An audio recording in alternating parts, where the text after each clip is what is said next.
Si può perdere un scontro diretto senza subire un solo tiro in porta? Per informazioni chiedere al Modica Calcio, che esce sconfitto dallo scontro di alta classifica contro il Milazzo senza che Pontè si sia mai sporcato i guantoni. Dopo una settimana piena di veleni e insulti, il campo ha premiato la miglior difesa del campionato, che è riuscita ad imbrigliare il miglior attacco, con i tre tenori lì davanti, oggi letteralmente ammutoliti da Trimboli, Osawie e Cassaro.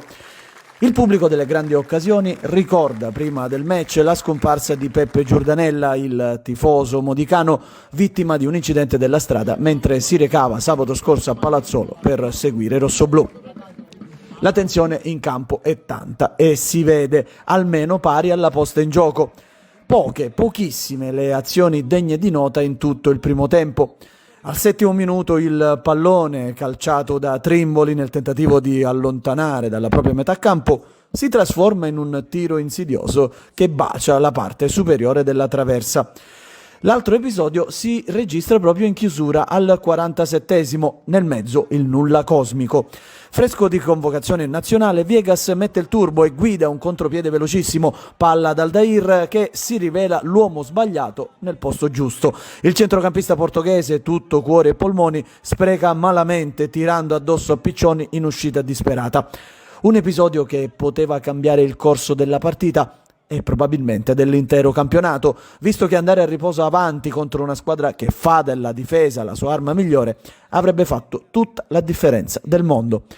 Nonostante la spinta incessante del pubblico, il Modica non riesce però a sfondare nella ripresa e a sorpresa passano gli ospiti. È il minuto 12 quando Giannaula approfitta dell'unica sbavatura della retroguardia modicana e si invola verso la porta.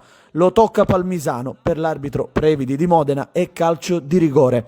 Le proteste dei modicani però attirano l'attenzione del direttore di gara verso il suo collaboratore. A fatica i due arbitri riescono a parlare e il guardalinee comunica di aver visto il fallo fuori dall'area di rigore. L'arbitro però ignora totalmente la segnalazione e conferma la sua decisione. Dal dischetto la Spada batte Pontè, siglando il 13° centro in campionato. A questo punto il Modica impiega 20 minuti per svegliarsi dallo schiaffo ricevuto e il 37° quando l'unico lampo di Archen si stampa sulla traversa a Piccioni battuto. 2 minuti più tardi a reclamare sono i modicani. Idoiaca e Locantro corrono verso il pallone quando le loro gambe si incrociano in aria. Per l'arbitro tutto regolare. Maxi recupero di 9 minuti per via dei continui spezzettamenti del gioco per permettere i soccorsi ai giocatori del Milazzo che sistematicamente rimangono a terra. Al 49° Pontè prova a far crollare il vecchio barone quando dalla sua metà campo si incarica della battuta di un calcio di punizione. L'argentino vede il collega fuori dai pali e prova a batterlo con uno splendido pallonetto, ma ancora una volta la traversa dice di no a quello che sarebbe stato il gol dell'anno.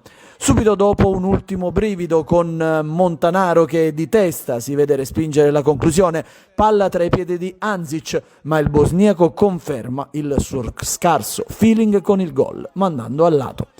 Il Milazzo vince di cortomuso allegriano e acciuffa il Modica in testa, ma con il vantaggio degli scontri diretti. Nel dopopartita una scena bella ed un'altra brutta. Bognanni, tecnico mamertino, va ad esultare sotto la tribuna dei tifosi modicani, scatenando il putiferio. Sinceramente una scena che ci saremmo risparmiati. Gli stessi tifosi però poco dopo applaudono l'uscita dal campo dei giocatori del Milazzo e noi preferiamo chiudere con questa cartolina che riconcilia con i veri valori dello sport. Dopo fiumi di parole, come direbbero i giallisse.